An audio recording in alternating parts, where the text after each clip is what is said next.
आदरणीय धर्म प्रेमी सज्जनों, सादर नमस्ते। मैं जेठालाल विश्वकर्मा आप सभी का हार्दिक स्वागत करता हूँ। कहानी मुंशी प्रेमचंद जी की। कहानी का शीर्षक है झांकी। कई दिनों से घर में कलह मचा हुआ था। माँ अलग मुंह फुलाए बैठी थी, स्त्री अलग। घर की वायु में जैसे विष भरा हुआ था। रात को भोजन नहीं बना। दिन को मैंने स्टोव पर खिचड़ी डाली, पर खाया किसी ने नहीं। बच्चों को भी आज भूख ना थी। छोटी लड़की कभी मेरे पास आकर खड़ी हो जाती, कभी माता के पास, कभी दादी के पास, पर कहीं उसके लिए प्यार की बातें ना थीं। कोई उसे गोद में ना उठाता, मानो उसने भी कोई अपराध किया हो। लड़का शाम को स्कूल से आया, किसी ने उसे कुछ खाने को ना दिया, ना उससे बोला, ना कुछ पूछा। दोनों बरामदे में मन मारे बैठे थे और शायद सोच रहे थे, घर में आज क्यों लोगों के हृदय उनसे इतने फिर गए हैं। भाई बहन दिन में कितनी ही बार लड़ते हैं, रोना पीटना भी कई बार हो जाता है, पर ऐसा कभी नहीं होता कि घर में खाना ना पके या कोई किसी से बोले नहीं। ये कैसा झगड़ा है कि 24 घंटे गुजर जाने पर भी शांत नहीं होता। ये शायद उसकी समझ में ना आता था। झगड़े की जड़ कुछ ना थी। अम्मा ने मेरी बहन के घर तीज भेजने के लिए जिन सामानों की सूची लिखाई, वो पत्नी जी को घर की स्थिति देखते हुए अधिक मालूम हुई। अम्मा खुद समझदार हैं, उन्होंने थोड़ी बहुत काट छाँट कर दी थी, लेकिन पत्नी जी के विचार में और काट छाँट होनी चाहिए थी। 5 साड़ियों की जगह 3 रहे तो क्या बुराई है। खिलौने इतने क्या होंगे, इतनी मिठाई की क्या ज़रूरत। उनका कहना था, जब रोजगार में कुछ मिलता नहीं, दैनिक कार्यों में खींचतान करनी पड़ती है, दूध घी के बजट में तकलीफ हो गई, तो फिर तीज में इतनी उदारता क्यों की जाए। पहले घर में दिया जलाकर तब मस्जिद में जलाते हैं। ये नहीं कि मस्जिद में तो दिया जला दें और घर में अंधेरा पड़ा रहे। इसी बात पर सास बहू में तकरार हो गई। फिर शाखें फूट निकली। बात कहाँ से कहाँ जा पहुँची। गड़े हुए मुर्दे उखाड़े गए। अन्य व्यक्तियों की बारी आई। व्यंग का दौर शुरू हुआ और मौन अलंकार पर समाप्त हो गया। मैं बड़े संकट में था। अगर अम्मा की तरफ से कुछ कहता हूँ तो पत्नी जी रोना धोना शुरू करती हैं, अपने नसीबों को कोसने लगती हैं। पत्नी की सी कहता हूँ तो जन मुरीद की उपाधि मिलती है, इसलिए बारी बारी से दोनों पक्षों का समर्थन करता जाता था। पर स्वार्थवश मेरी सहानुभूति पत्नी के साथ ही थी। मेरे सिनेमा का बजट इधर साल भर से बिल्कुल गायब हो गया था। पान पत्ते के खर्च में भी कमी करनी पड़ी थी। बाजार की सैर बंद हो गई थी। खुलकर तो अम्मा से कुछ ना कह सकता था, पर दिल में समझ रहा था कि ज्यादती इन्हीं की है। दुकान का ये हाल है कि कभी कभी बोनी भी नहीं होती, असामियों से टका वसूल नहीं होता, तो इन पुरानी लकीरों को पीटकर क्यों अपनी जान संकट में डाली जाए। बार बार गृहस्थी के जंजाल पर तबीयत झुंझलाती थी। घर में 3 तो प्राणी हैं और उनमें भी प्रेम भाव नहीं। ऐसी गृहस्थी में आग लगा देनी चाहिए। कभी कभी ऐसी सनक सवार हो जाती थी कि सबको छोड़ छाड़ कर कहीं भाग जाऊं। तब अपने सिर पड़ेगी, तब इनको होश आएगा, तब मालूम होगा कि गृहस्थी कैसे चलती है। क्या जानता था कि ये विपत्ति झेलनी पड़ेगी। नहीं, विवाह का नाम ही ना लेता। तरह तरह के कुत्सित भाव मन में आ रहे थे। कोई बात नहीं, अम्मा मुझे परेशान करना चाहती हैं। बहू उनके पाँव नहीं दबाती, उनके सिर में तेल नहीं डालती, तो इसमें मेरा क्या दोष? मैंने उसे मना तो नहीं कर दिया। मुझे तो सच्चा आनंद होगा यदि सास बहू में इतना प्रेम हो जाए, लेकिन ये मेरे बस की बात तो नहीं कि दोनों में प्रेम डाल दूं। अगर अम्मा ने अपनी सास की साड़ी धोई है, उनके पाँव दबाए हैं, उनकी घुड़कियाँ खाई हैं, तो आज वो पुराना हिसाब बहू से क्यों चुकाना चाहती हैं? उन्हें क्यों दिखाई नहीं देता कि अब समय बदल गया है? बहुएं अब भय बस सास की गुलामी नहीं करती। प्रेम से चाहे उनके सिर के बाल नोच लो, लेकिन जो रोब दिखाकर उन पर शासन करना चाहा तो वो दिन लद गए। सारे शहर में जन्माष्टमी का उत्सव हो रहा था। मेरे घर में संग्राम छिड़ा हुआ था। संध्या हो गई थी पर सारा घर अंधेरा पड़ा था। मनहूसत छाई हुई थी। मुझे अपनी पत्नी पर क्रोध आया। लड़ती हो लड़ो, लेकिन घर में अंधेरा क्यों कर रखा है? जाकर कहा, क्या आज घर में चिराग ना जलेंगे? पत्नी ने मुंह फुलाकर कहा, जला क्यों नहीं लेते? तुम्हारे हाथ नहीं है क्या? मेरी देह में आग लग गई। बोला, तो क्या जब तुम्हारे चरण नहीं आए थे तब घर में चिराग ना जलते थे क्या? अम्मा ने आग को हवा दी। नहीं, तब सब लोग अंधेरे ही में पड़े रहते थे। पत्नी जी को अम्मा की इस टिप्पणी ने जामे से बाहर कर दिया। बोली, जलाते होंगे मिट्टी की कुप्पी, लालटेन तो मैंने नहीं देखी। मुझे भी इस घर में आए 10 साल हो गए। मैंने डांटा, अच्छा चुप रहो, बहुत बढ़ो नहीं। ओहो, तुम ऐसा डांट रहे हो जैसे मुझे मोल लाए हो। मैं कहता हूँ चुप रहो। क्यों चुप रहूँ? अगर एक कहोगे तो 2 सुनोगे। इसी का नाम पति व्रत है। जैसा मुंह होता है वैसे ही बीड़े मिलते हैं। मैं परास्त होकर बाहर चला आया और अंधेरी कोठरी में बैठा हुआ उस मनहूस घड़ी को कोसने लगा जब इस कुलच्छनी से मेरा विवाह हुआ था। इस अंधकार में भी 10 साल का जीवन सिनेमा चित्रों की भांति मेरे स्मृति नेत्रों के सामने दौड़ गया। उसमें कहीं प्रकाश की झलक ना थी, कहीं स्नेह, कहीं मृदुता ना थी। सहसा मेरे मित्र पंडित जयदेव जी ने द्वार पर पुकारा, अरे आज ये अंधेरा क्यों कर रखा है जी? कुछ सूझता ही नहीं, कहाँ हो? मैंने कोई जवाब ना दिया। सोचा ये आज कहाँ से आकर सिर पर सवार हो गए। जयदेव ने फिर पुकारा, अरे कहाँ हो भाई? बोलते क्यों नहीं? कोई घर में है या नहीं? कहीं से कोई जवाब ना मिला। जयदेव ने द्वार को इतनी जोर से झंझोड़ा कि मुझे भय हुआ कहीं दरवाज़ा चौखट बाजू समेत गिरना पड़े। फिर भी मैं बोला नहीं। इनका आना खल रहा था। जयदेव चले गए। मैंने आराम की सांस ली। बारे शैतान टला नहीं, घंटों सिर खाता है। मगर 5 ही मिनट में फिर किसी के पैरों की आहट मिली और अब की टार्च के तीव्र प्रकाश से मेरा सारा कमरा भर उठा। जयदेव ने मुझे बैठे देखकर कौतूहल से पूछा, तुम कहाँ गए थे जी? घंटों चीखा, किसी ने जवाब तक ना दिया। ये आज क्या मामला है? चिराग क्यों नहीं जले? मैंने बहाना किया। क्या जाने मेरे सिर में दर्द था। दुकान से आकर लेटा तो नींद आ गई और सोए तो घोड़ा बेचकर, मुर्दों से शर्त लगाकर। हाँ यार, नींद आ गई। मगर घर में चिराग तो जलाना चाहिए या उनका रिट्रेंचमेंट कर दिया। आज घर में लोग बरस से हैं ना, हाथ खाली होगा। खैर चलो, कहीं झांकी देखने चलते हो क्या?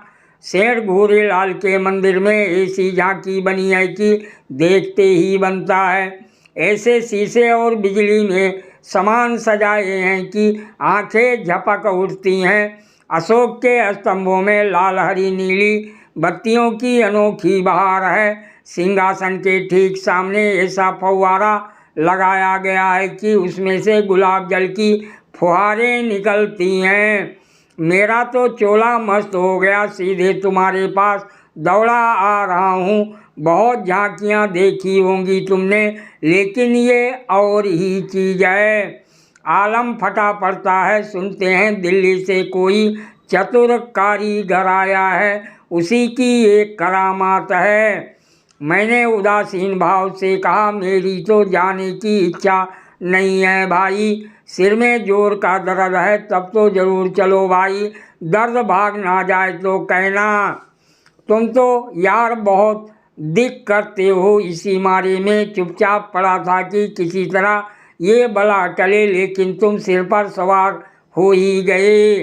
कह दिया मैं ना जाऊंगा, और मैंने कह दिया मैं ज़रूर ले जाऊंगा। मुझ पर विजय पाने का मित्रों को बहुत आसान नुस्खा याद है। यों हाथापाई धीगा मुश्ती, दौड़ धप्पा में किसी से पीछे रहने वाला नहीं हूँ, लेकिन किसी ने मुझे गुदगुदाया और मैं परास्त हुआ। फिर मेरी कुछ नहीं चलती, मैं हाथ जोड़ने लगता हूँ, गिड़गिड़ाने लगता हूँ और कभी कभी रोने लगता हूँ। जयदेव ने वही नुस्खा आजमाया और उसकी जीत हो गई। संधि की यही शर्त ठहरी कि मैं चुपके से झांकी देखने चला चलूँ। सेठ घूरेलाल उन आदमियों में हैं जिनका प्रातः को नाम ले लो तो दिन भर भोजन ना मिले। उनके मक्खी चूसपने की सैकड़ों ही दंत कथाएँ नगर में प्रचलित हैं। कहते हैं एक बार मारवाड़ का एक भिखारी उनके द्वार पर डट गया कि भिक्षा लेकर ही जाऊंगा। सेठ जी भी अड़ गए थे कि भिक्षा ना दूंगा चाहे कुछ भी हो। मारवाड़ी उन्हीं के देश का था। कुछ देर तो उनके पूर्वजों का बखान करता रहा, फिर उनकी निंदा करने लगा। अंत में द्वार पर लेट रहा। सेठ जी ने रत्ती भर परवाह नहीं की। भिक्षुक भी अपनी धुन का पक्का था। 7 दिन द्वार पर बेदाना पानी पड़ा रहा और अंत में वहीं पर मर गया। तब सेठ जी पसीजे और उसकी क्रिया इतनी धूमधाम से की कि बहुत कम किसी ने की होगी। 1 लाख ब्राह्मणों को भोजन कराया और लाखी उन्हें दक्षिणा में दिया। भिक्षुक का सत्याग्रह सेठ जी के लिए वरदान हो गया। उनके अंतःकरण में भक्ति का जैसे स्रोत खुल गया। अपनी सारी संपत्ति धर्मार्थ अर्पण कर दी। हम लोग ठाकुर द्वारे में पहुँचे तो दर्शकों की भीड़ लगी हुई थी। कंधे से कंधा छिलता था। आने और जाने के मार्ग अलग थे, फिर भी हमें आधे घंटे के बाद भीतर जाने का अवसर मिला। जयदेव सजावट देख देख कर लोटपोट हो जाते थे, पर मुझे ऐसा मालूम होता था कि इस बनावट और सजावट के मेले में श्री कृष्ण जी की आत्मा कहाँ खो गई। उनकी वो रतन जटित बिजली से जगमगाती मूर्ति देखकर मेरे मन में ग्लानि उत्पन्न हुई। इस रूप में भी प्रेम का निवास हो सकता है। हमने तो रत्नों में दर्प और अहंकार ही भरा देखा है। मुझे उस वक्त ये याद ना रहा कि ये एक करोड़पति सेठ का मंदिर है और धनी मनुष्य धन में लौटने वाले ईश्वर ही की कल्पना कर सकता है। धनी ईश्वर में ही उनकी श्रद्धा हो सकती है। जिसके पास धन नहीं वो उनकी दया का पात्र हो सकता है, श्रद्धा का कदापि नहीं। मंदिर में जयदेव को सभी जानते हैं, उन्हें तो सभी जगह सभी जानते हैं। मंदिर के आंगन में संगीत मंडली बैठी हुई थी। केलकर जी अपने गंधर्व विद्यालय के कई शिष्यों के साथ तंबूरा लिए बैठे थे। पखावज, सितार, सरोद, बीड़ा और जाने कौन कौन से बाजे जिनके नाम भी मैं नहीं जानता उनके शिष्यों के पास थे। कोई गत बजाने की तैयारी हो रही थी। जयदेव को देखते ही केलकर जी ने पुकारा। मैं भी तुफैल में जा बैठा। एक क्षण में गत शुरू हुआ, समा बंध गया। जहाँ इतना शोरगुल था कि तोप की आवाज़ भी ना सुनाई देती, वहाँ जैसे माधुर्य के उस प्रवाह ने सब किसी को अपने में डुबो लिया। जो जहाँ था वहीं मंत्रमुग्ध सा खड़ा था। मेरी कल्पना कभी इतनी सचित्र और सजीव ना थी। मेरे सामने ना वो बिजली की चकाचौंध थी, ना वो रत्नों की जगमगाहट, ना वो भौतिक विभूतियों का समारोह। मेरे सामने वही जमुना का तट था, गुल्म लताओं का घूंघट मुंह पर डाले हुए वही मोहनी गौएं थीं, वही गोपियों की जलक्रीड़ा, वही बंसी की मधुर ध्वनि, वही शीतल चांदनी और वही प्यारा नंद किशोर जिसकी मुख छवि में प्रेम और वात्सल्य की ज्योति थी, जिसके दर्शनों ही से हृदय निर्मल हो जाते थे। मैं इसी आनंद विस्मृति की दशा में था कि कंसर्ट बंद हो गया और आचार्य केल करके एक किशोर शिष्य ने ध्रुपद आलापना शुरू किया। कलाकारों की आदत है कि वो शब्दों को कुछ इस तरह तोड़ मरोड़ देते हैं कि अधिकांश सुनने वालों की समझ में नहीं आता कि क्या गा रहे हैं। इस गीत का एक शब्द भी मेरी समझ में न आया, लेकिन कंठ स्वर में कुछ ऐसा मादकता भरा लालित्य था कि प्रत्येक स्वर मुझे रोमांचित कर देता था। कंठ स्वर में इतनी जादू भरी शक्ति है, इसका मुझे आज कुछ अनुभव हुआ। मन के एक नए संसार की सृष्टि होने लगी, जहाँ आनंद ही आनंद, प्रेम ही प्रेम, त्याग ही त्याग है। ऐसा जान पड़ा दुख केवल चित्त की वृत्ति है, सत्य है केवल आनंद। एक स्वच्छ कमला भरी कोमलता जैसे मन को मसोसने लगी। ऐसी भावना मन में उठी कि वहाँ जितने सज्जन बैठे हुए थे सब मेरे अपने हैं, अभिन्न हैं। फिर अतीत के गर्भ में मेरे भाई की स्मृति मूर्ति निकल आई। मेरा छोटा भाई बहुत दिन हुए मुझसे लड़कर घर की जमा जथा लेकर रंगून भाग गया था और वहीं उसका देहांत हो गया था। उसके पाशविक व्यवहारों को याद करके मैं उन्मत्त हो उठता था। उसे जीता पा जाता तो शायद उसका खून पी जाता, पर इस समय उस स्मृति मूर्ति को देखकर मेरा मन जैसे मुखरित हो उठा। मैं उसे आलिंगन करने के लिए व्याकुल हो गया। उसने मेरे साथ, मेरी स्त्री के साथ, माता के साथ, मेरे बच्चों के साथ जो जो कटु, नीच और घृणास्पद व्यवहार किए थे वो सब मुझे भूल गए। मन में केवल यही भावना थी, मेरा भैया कितना दुखी है। मुझे इस भाई के प्रति कभी इतनी ममता ना हुई थी। फिर तो मन की वो दशा हो गई जिसे विह्वलता कह सकते हैं। शत्रु भाव जैसे मन से मिट गया हो। जिन जिन प्राणियों से मेरा बैर भाव था, जिनसे गाली गलौज, मारपीट, मुकदमेबाजी सब कुछ हो चुकी थी, वो सभी जैसे मेरे गले में लिपट लिपट कर हंस रहे थे। फिर विद्या अर्थात पत्नी की मूर्ति मेरे सामने आ खड़ी हुई। वो मूर्ति जिसे 10 साल पहले मैंने देखा था, उन आँखों में वही विकल कंपन था, वही संदिग्ध विश्वास, कपोलों पर वही लज्जा लालिमा, जैसे प्रेम के सरोवर से निकला हुआ कोई कमल पुष्प हो। वही अनुराग, वही आवेश, वही उन्माद, वही याचना भरी उत्सुकता जिससे मैंने उसे ना भूलने वाली रात को उसका स्वागत किया था, एक बार फिर मेरे हृदय में जाग उठी। मधुर स्मृतियों का जैसे स्रोत सा खुल गया। जी ऐसा तड़पा कि इसी समय जाकर विद्या के चरणों पर सिर रगड़ कर रहूं और रोते रोते बेसुध हो जाऊं। मेरी आंखें सजल हो गई। मेरे मुंह से जो कटु शब्द निकले थे वो सब जैसे मेरे ही हृदय में गलने लगे। इसी दशा में जैसे ममतामयी माता ने आकर मुझे गोद में उठा लिया। बालपन में जिस वात्सल का आनंद उठाने की मुझ में शक्ति ना थी, वो आनंद आज मैंने उठाया। गाना बंद हो गया। सब लोग उठ कर जाने लगे। मैं कल्पना सागर में डूबा बैठा रहा। सासा जयदेव ने पुकारा, चलते हो या बैठे रहोगे? कहानी समाप्त। सादर प्रणाम।